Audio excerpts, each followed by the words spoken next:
Good morning students. पिछले lecture में बेटा हम लोगों ने बार magnet and cause of magnetism पढ़ा। इसके अलावा effective length, geometrical length, what is the relation between geometrical length and effective length, pole strength, magnetic dipole moment, relation between pole strength and magnetic dipole moment, ये topic पढ़े। अब pole strength और magnetic dipole moment पे आपको कुछ questions मिलते हैं, उसको करने के लिए हम यहां पर बात करते हैं कि कैसे हम पोल स्ट्रेंथ और मैग्नेटिक डायपोल मोमेंट पे और क्वेश्चन कर सकते हैं। हालांकि जो प्रीवियस लेक्चर के एंड में हम लोगों ने कटिंग ऑफ मैग्नेट लिया था, वो भी एक इंपॉर्टेंट पार्ट है। एक क्वेश्चन लेते हैं, आप देखिएगा, बड़ा इंपॉर्टेंट क्वेश्चन है। क्या एक मैग्नेटिक रॉड है। मैग्नेटिक रॉड का मतलब हुआ एक कह सकते हैं कि पतला मैग्नेट है। आप इस मैग्नेटिक रॉड को अगर आप लेकर के चलें, आप मान लें कि इसका पोल स्ट्रेंथ -qm है, यहां पर पोल स्ट्रेंथ +qm है। इसका मतलब ये साउथ पोल हुआ, ये नॉर्थ पोल हुआ, और इसका जो बेटा मैग्नेटिक डायपोल मोमेंट होता है that is from the south to north m, its length is l, ये आया। तो there is a magnetic bar, मान लीजिए स्मॉल मैग्नेट मान लीजिए। तो हम इस क्वेश्चन को अगर हम बनाए तो देखिए क्या आता है। क्वेश्चन ये कहता है there is a long magnet of, एक काम करते हैं बेटा, इसे एग्जाम्पल के फॉर्म में चलते हैं। एक न्यूमेरिकल एग्जाम्पल बेटा लेते हैं। ये न्यूमेरिकल एग्जाम्पल बेटा कुछ इस तरह से है। एक लॉन्ग बार मैग्नेट है, इसका पोल स्ट्रेंथ +qm -qm है। इसका मतलब ये पोल साउथ पोल हुआ, ये नॉर्थ पोल हुआ, मैग्नेटिक डायपोल मोमेंट m है, और हमसे ये कह रहे हैं कि there is a long magnet of the length l दिया हुआ है, डायपोल मोमेंट दे रखा है, ये चीज लिख नहीं रहे हैं। If there is a long magnet shown in figure, इस फिगर में शो किया गया है, राइट। कहते हैं if it is bent in the form of, और पहला पार्ट है सेमी सर्कुलर शेप, या आप कह सकते हैं L shape, and third is U shape, right? तो हमें ये बताना है then what is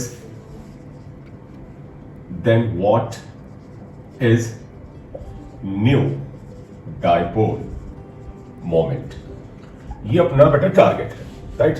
U shape का थोड़ा सा मेरा मतलब अलग है, हम बताते हैं कैसे। तो जैसे पहला बोला है, देखिए बेटा, ये डायपोल मैग्नेटिक डायपोल या बार मैग्नेट है। इसके बारे में हमने क्या दिया है, तो हम पहले तो सोल्यूशन में ये आए कि इस गिवन मैग्नेट के लिए बात करें। देखो for the given magnet m equal to how much बेटा, m कितना है, everybody knows pole strength into length होता है, तो qm इनटू l आ जाएगा ये, राइट। इफेक्टिव लेंथ कितनी है ये, क्योंकि effective length is the length between north pole and south pole. तो आगे ये भी लिख दो, इफेक्टिव लेंथ कितनी है, effective length is equal to l। तो पहला पार्ट ये क्या कहते हैं कि भाई साहब आपने इसको लिया, जैसे ये था, इसको पकड़ के आपने सेमी सर्किल बना दिया। तो देखिएगा बेटा, आप अगर इसको सेमी सर्कुलर शेप दे देंगे तो ये कुछ ऐसा हो जाएगा। इतनी बात क्लियर है बेटा, है ना। ये सेमी सर्कुलर शेप है। निश्चित रूप से सेमी सर्कुलर शेप दिया तो इसका साउथ पोल आप देखो इस जगह है, नॉर्थ पोल आप देखिए इस जगह है, और आपको पता है इफेक्टिव लेंथ क्या होता है, length between the north pole and south pole. तो देखो नॉर्थ पोल और साउथ पोल के बीच की लेंथ यहाँ l डैश आएगी, और ये l डैश कितना होगा अभी हम फाइंड आउट करने की कोशिश करते हैं, ठीक है बेटा। अब आपको ये भी पता है कि अगर इसको इससे बेंड करके बनाया गया है तो इसका जो हाफ ऑफ द सर्कमफरेंस आएगा ये कितने के बराबर होगा। तो एक चीज और कर लें आप यहाँ पर, अगर मैं इस जगह ये कर दूं कि ये इफेक्टिव लेंथ अगर l डैश है तो ये सेमी सर्कुलर बना, तो इसका कुछ रेडियस होगा, ये r ले लीजिए। तो हम यही लिखेंगे let r be the radius, ये हमने अपनी तरफ से माना है, ठीक। तो देयरफॉर देखिएगा बेटा, effective length l dash equal to 2r आया, लेकिन हमारा आंसर नहीं मिला, क्योंकि बेटा क्वेश्चन में दिए गए डेटा के अकॉर्डिंग आंसर जाता है। क्वेश्चन में तो 3 ही डेटा दे रखा है, qm, m और l। तो हम बेसिकली qm और l के टर्म में चीजें निकालेंगे। तो ये देखो l डैश r के टर्म से बनेगा नहीं मामला। तो पता है बेटा, सर्किल का सर्कमफरेंस होता है 2 पाई r। जैसे एक सर्किल बनाया जाए तो इसका सर्कमफरेंस होता है 2 पाई r, अगर इसका रेडियस r, तो हाफ ऑफ द सर्कमफरेंस क्या होगा, पाई r।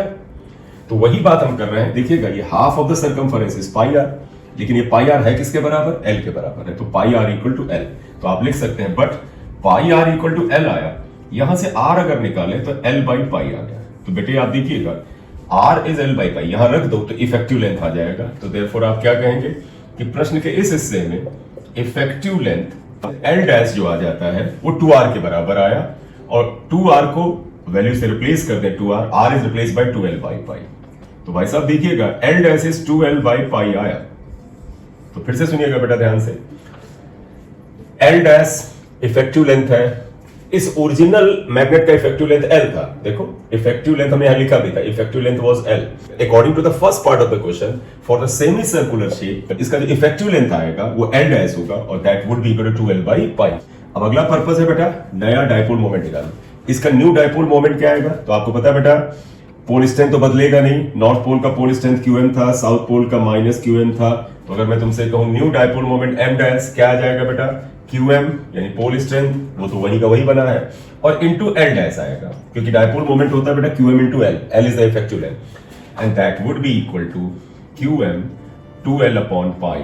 अब आप जरा ध्यान दीजिएगा, QM इनटू L M के बराबर है, तो अगर हम इसे रिप्लेस करें M डैश कितना आया? देखो QM इनटू L M के बराबर है, 2 और पाई और बचेगा, यानी कि बेटे क्या बना कि अगर इस गिवन मैग्नेटिक वायर का या एक पतले मैग्नेट का डायपोल मोमेंट M था, तो अगर आप इसको सेमी सर्कुलर शेप दे देंगे तो इसका dipole moment 2M upon pi आ जाएगा। क्लियर? तो ये एक अच्छा क्वेश्चन है, ये आप कर ले। फिर इसका सेकंड पार्ट ले लेते हैं जिसमें हमने इसको L शेप दिया है। तो बेटा do it, note it, and you can take screenshot also. जल्दी करें। स्पीड का बड़ा योगदान है बेटा, आजकल क्वेश्चन को पढ़ने की गति का भी बड़ा योगदान है। अगर आपने पिछले नीट के पेपर में देखा हो तो बायोलॉजी में और केमिस्ट्री में स्टेटमेंट वाले बहुत से क्वेश्चन आए, फिजिक्स में भी आए लेकिन थोड़े कम आए, और स्टेटमेंट क्वेश्चन ने बच्चों का बड़ा टाइम लिया। अगर टाइम बचाना है तो क्वेश्चन को बड़ी तेजी से पढ़ना और समझ लेना का आपको एक जुनून पैदा करना पड़ेगा, या तरीका तो डेवलप ही करना पड़ेगा। और वो कैसे डेवलप होगा? रीडिंग हैबिट्स बढ़ानी पड़ेंगी। तो भैया रीडिंग हैबिट्स बढ़ाने के लिए कुछ करें, एक छोटा सा वीडियो बनाते हैं, बताते हैं आपको। चलिए बेटा सॉल्यूशन का सेकंड पार्ट लेना चाहते हैं। देखिए सेकंड पार्ट में क्या है, देखो बेटा इस मैग्नेट का डायपोल मोमेंट यहां मैं एक बार फिर से लिख दूं, कितना आएगा? QM इनटू लेंथ है L, ये हमने मिटा दिया है लेकिन आप लिख करके रखें। इफेक्टिव लेंथ क्या है? L है। अब शेप आ रहा है L शेप, आप समझिएगा बेटा, इसी तार को, इसी मैग्नेटिक वायर को अगर आप L शेप बना दे तो L शेप तो बेटा ऐसे बना, L शेप ये बना, आपने इसको लिया और L शेप में बेंड किया। अब L शेप में क्या होगा? अगर साउथ पोल यहां आ गया, ये साउथ पोल है, नॉर्थ पोल मान लिया यहां पर है, तो बेटा आप बताइएगा effective length is the separation between south pole या north pole and south pole, ये आएगा। तो यहां बेटा इफेक्टिव लेंथ ये हो गया कि कितना आएगा बेटा? अगर L शेप दिया है और इसमें कोई डाउट नहीं होना चाहिए, आधा हिस्सा इधर आधा हिस्सा, मतलब ये हिस्सा बराबर आना चाहिए। पूरे की लेंथ L है तो ये लेंथ L बाई 2, ये लेंथ L बाई 2 आएगा। मैथमेटिकली बताइएगा L डैश कितना आएगा? L dash equal to under root L by 2 square plus L by 2 square, L dash equal to L square by 4 plus L square by 4 equal to under root 2L square by 4। बेटा ये क्या आएगा? L बाहर निकालिएगा, L by root 2 आएगा। तो यहां पर effective length ये आ गई बेटा। तो ध्यान रखना इसकी इफेक्टिव लेंथ L थी, पहले वाली केस की इफेक्टिव लेंथ कुछ बदल के आई, वो आपको पिछले में कर चुके हैं। इसमें कितनी आती है? तो इट इज इफेक्टिव लेंथ, किस चीज का effective length? Of the new shape of the bar magnet. Again question will come in your mind, what is the new dipole moment? तो आप समझिएगा बेटा, ऐसे मोड़ने पे पोल स्ट्रेंथ पे तो कोई फर्क पड़ा नहीं। क्यों नहीं पड़ा बेटा पोल स्ट्रेंथ पे फर्क? क्योंकि भैया पोल स्ट्रेंथ पे फर्क तब पड़ता है जब किसी मैग्नेट का एरिया ऑफ क्रॉस सेक्शन में बदलाव हो। हमने कुछ नहीं मैग्नेट को बी से काटा पीटा है, इसको केवल मोड़ा जा रहा है और नया शेप दिया जा रहा है। तो पोल स्ट्रेंथ इसका माइनस QM था, इसका पोल स्ट्रेंथ QM था। अब आप बताएं बेटा डायपोल मोमेंट क्या होता है? QM इनटू इफेक्टिव लेंथ, और डायरेक्शन ये होगी बेटा, ये M डैश, क्योंकि it is always directed from south to north. तो बताइएगा न्यू डायपोल मोमेंट, अगर आपको पूरा लिखने का शौक है तो मैग्नेटिक डायपोल मोमेंट लिख दीजिएगा। M dash would be equal to how much बेटे? Pole strength QM and effective length L dash, that would be equal to QM L by root 2, L by root 2। QM into L M है, देखो QM into L M है, तो therefore ये क्या निकल के आया? M dash equal to M by root 2। तो भैया इस शेप में अगर आप इसे ले आते हैं तो मैग्नेटिक डायपोल मोमेंट पहले का 1 बाई रूट 2 टाइम्स आ जाता है। ठीक, इसे नोट कर ले। तो तीसरा शेप ले लेते हैं, यू शेप। यू शेप कैसा हम बता रहे हैं आप, रुकिए। तीसरा शेप था यू शेप, मतलब आप इस तार को यू शेप में कैसे ले जाए, थर्ड पार्टी है। यू शेप बेटा एक तो ये होता है कि तुमको सर ऐसे यू में बना दें, चाहे ऊपर की ओर कर दें कि यू शेप में बना दें, ऐसा नहीं। हमारा यहां मतलब है, हो सकता है ऐसे क्वेश्चन में डायग्राम बना के दें, ऐसे यू शेप दिया जा रहा है।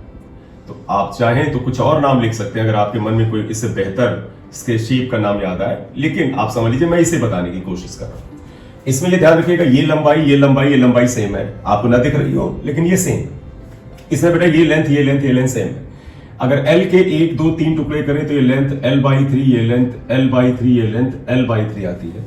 आप देखिएगा इसको अगर साउथ पोल मान ले तो ये साउथ पोल ऐसे, ये नॉर्थ पोल हुआ, इसका डायपोल मोमेंट -qm हुआ, इसका डायपोल मोमेंट +qm हुआ। और आपको पता है effective length is the separation between them, ये इनके बीच का सेपरेशन आएगा and that would be equal to L dash. ये इफेक्टिव लेंथ आया। वैसा बताइए इफेक्टिव लेंथ क्या हो गई, यहां तो L थी, अब कितनी हो गई, L डैश इक्वल L/3। तो first thing is effective length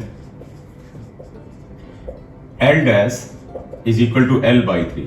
pole strength तो बदल नहीं रहा बेटा, पोल स्ट्रेंथ तो केवल बेटा इसका एरिया ऑफ क्रॉस सेक्शन बदलने से होता है, तो वो तो qm ही बना हुआ है। New magnetic dipole moment, magnetic dipole moment m dash equal to क्या होता है, दैट इज इक्वल टू बेटा qm into effective length, that is L dash. तो आप देखें m dash is equal to qm is qm, L dash is L/3 और qm into L कितने के बराबर है, m, that is why it would be equal to m/3। यानी ऐसे केस में मैग्नेटिक डायपोल मोमेंट पहले का 1/3 हो जाएगा आंसर, ये ठीक है बेटा, इसे भी नोट कर लें। और अगर कुछ अलग शेप के कुछ डायपोल बनाए जाए तो आप उन्हें भी यहां पर कर सकते हैं, ठीक है। देखिएगा बेटा, देखो एक अगर ये हमने रॉड लिया B और इसके ऊपर एक रॉड हमने रख दिया A, ये है रॉड A, ये फिगर 1। और अगले केस में उल्टा कर दिया, B को ऊपर कर दिया, ये B ये ऊपर चला गया और A नीचे रख दिया, ये। तो अब आप ध्यान से सुनिए, if two rods A and B, इनमें कोई मैग्नेटिक रॉड भी हो सकती है, कोई नॉन मैग्नेटिक भी हो सकती है, ये हमें आपको पहचानना है। अगर हम लिखें if two rods A and B are kept as shown, and number 1, in case 1, in figure 1 they attract, अगर वो अट्रैक्ट करते हैं दूसरे को, एंड इन फिगर 2 में दे डू नॉट अट्रैक्ट, मान ले नहीं अट्रैक्ट करते हैं, तो आप बता सकते हो ए और बी में से कौन सा मैग्नेटिक होगा, आप बताइए बेटा। एक चीज समझिएगा बेटा, ये दोनों की दोनों मतलब जो रॉड है, ये एक बार फिर से बताओ, देखो there are two rods A and B, दोनों फेरोमैग्नेटिक सब्सटेंस की बनी, यानी आयरन टाइप की सब्सटेंस की बनी है। कोई इसमें मैग्नेटाइज हो सकती है, कोई मैग्नेटाइज नहीं हो सकती, ये हमें पता करना है। इन्होंने कहा कि ये अगर फेरोमैग्नेटिक सब्सटेंस यानी आयरन की रॉड्स है, ये ऐसे रखा है, इस केस में बी ऊपर ये ए नीचे है। ये कहते हैं कि फिगर 1 में, इन फिगर 1 दे अट्रैक्ट, एक दूसरे को आकर्षित करते हैं, फिगर 2 में एक दूसरे को आकर्षित नहीं करते हैं। तो बता सकते हो ए और बी में कौन सा इसमें मैग्नेटिक प्रॉपर्टी रखता है। तो आप जरा यहां जाइएगा, देखो बेटा ये अगर आयरन का रॉड है, ये आयरन का रॉड है और ये भी आयरन का रॉड है, अगर अट्रैक्शन हो रहा है तो एक बात पक्का है बेटा, देखो ये रॉड मैग्नेट की तरह काम करेगा यहां और इसको अट्रैक्ट करेगा, इसका मतलब बी मैग्नेट है। तुम ये भी कह सकते हो सकता है ये मैग्नेट हो। तो बेटा ध्यान रखना है, एक मैग्नेट के पोल्स पे मैग्नेटिक प्रॉपर्टी मेन होती है, इसके इस जो बीच का जो डायमेंशन है उसमें नहीं होती है।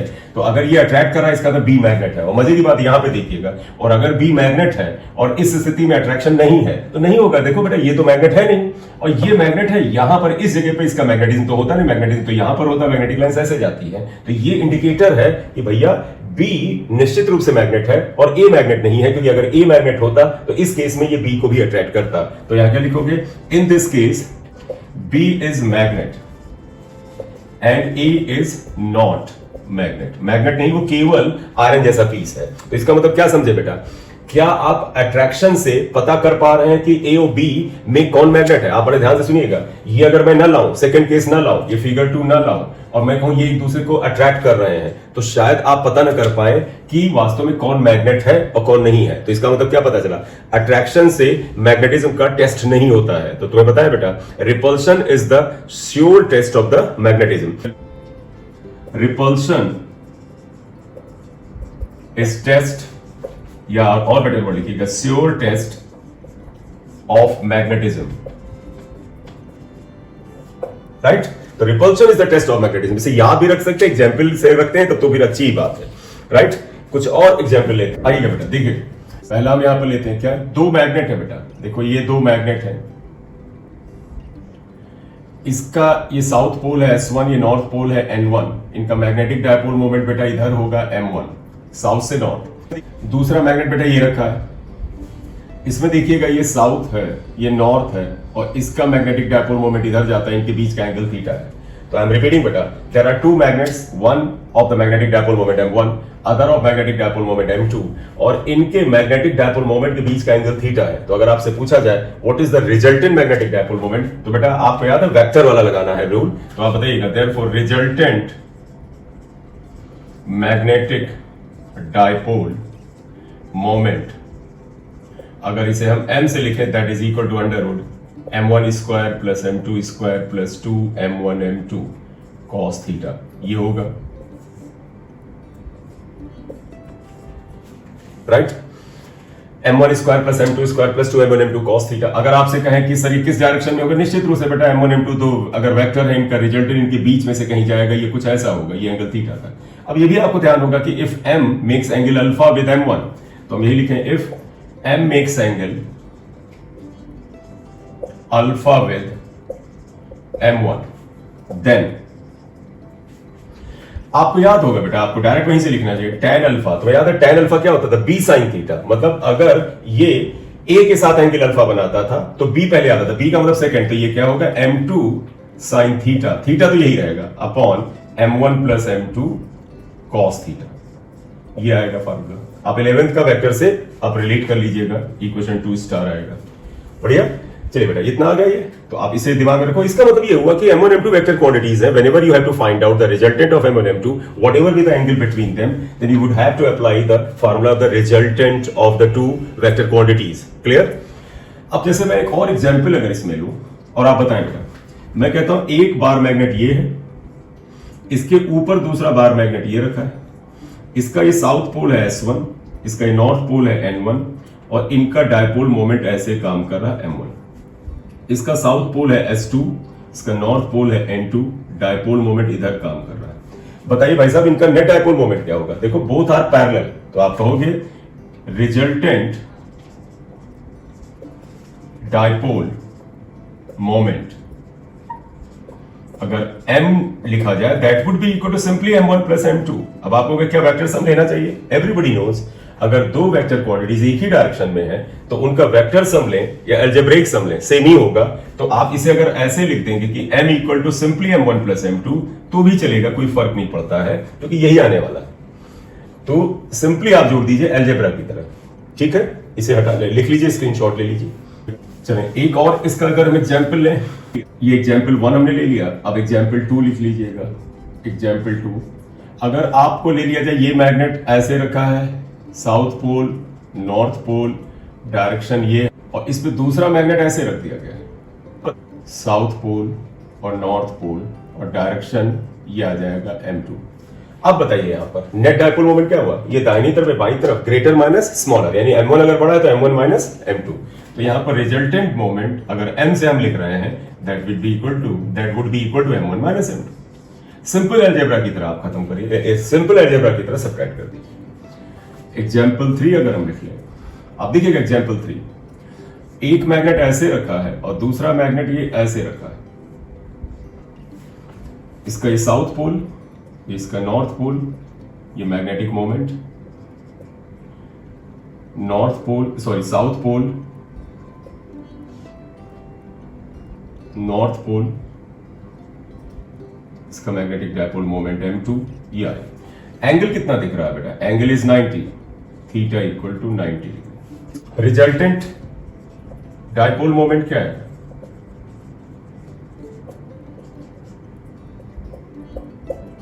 Under root m1 square plus m2 square. क्यों बेटे, आप सभी को याद होगा अगर दो वेक्टर 90 डिग्री पे हो तो उनका रिजल्टेंट होता है under root a square plus b square. Next एक और एग्जांपल लेते हैं, एग्जांपल 4। देखिए इसमें थोड़ा एक बदलाव करते हैं। देखो एक बार मैग्नेट ऐसे, नॉर्थ साउथ, उल्टा कर, south north. Magnetic dipole moment is this. Second magnet is kept like this here, let's see like this, और इसमें साउथ इधर ले लेते हैं, साउथ एंड नॉर्थ। आपको पता है इसका मैग्नेटिक डायपोल मोमेंट इधर होगा, ये इसका मैग्नेटिक डायपोल मोमेंट m2 इधर। अब अगर इसके बीच का एंगल दे दिया जाए, एंगल 60 डिग्री, बताइए बेटा आप गौर से देखिए, तो m1 को आप चाहे तो थोड़ा बैकवर्ड बना के ऐसे बनाइए हुआ, और m2 को आप ऐसे फॉरवर्ड ले जाइए। देखो m2 का एरो ये है, तो m2 एक्चुअली इफेक्टिवली ऐसे आएगा, और m1 और m2 के बीच का ये एंगल आएगा, आप देखिएगा ये एंगल होगा, अगर यहां पर लें ये एंगल न्यूमेरिकल के लिए आप इस्तेमाल कर सकते हैं, राइट। तो आप देखो बेटा इन दोनों के रिजल्टेंट में ये एंगल आप इस्तेमाल करो, आप कहोगे कि ये एंगल कितने के बराबर है 60, ये पूरा कितना था 180, तो ये 120 डिग्री, ठीक है बेटा।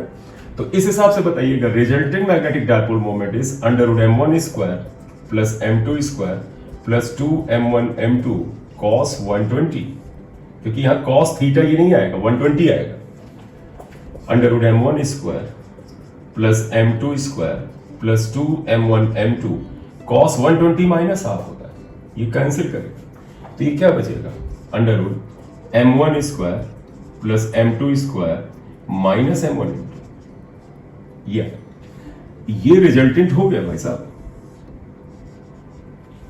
अब इसमें अगर आप सकते हैं if m1 equal to m2 is equal to m, let हमने मान लिया कि दोनों का मैग्नीट्यूड बराबर है, सिंबल इसका चाहे बदल लें, m डैश कर लें, तो बताइए m1 m2 अगर m के बराबर है तो बताइएगा m डैश इक्वल टू क्या हो जाएगा, √m square plus m square minus m into m square आएगा, m स्क्वायर कैंसिल हुआ तो m dash equal to m आ जाएगा, ठीक। तो आप देखें तो अगर मैग्नेटिक डायपोल मोमेंट का रिजल्टेंट पूछते हैं तो आप क्या करते हैं, वेक्टर सम लगाइए, वेक्टर के नियम से चलिए आपके आंसर आएंगे, ठीक है बेटा। तो इस वीडियो को बेटा यहीं पे खत्म करते हैं।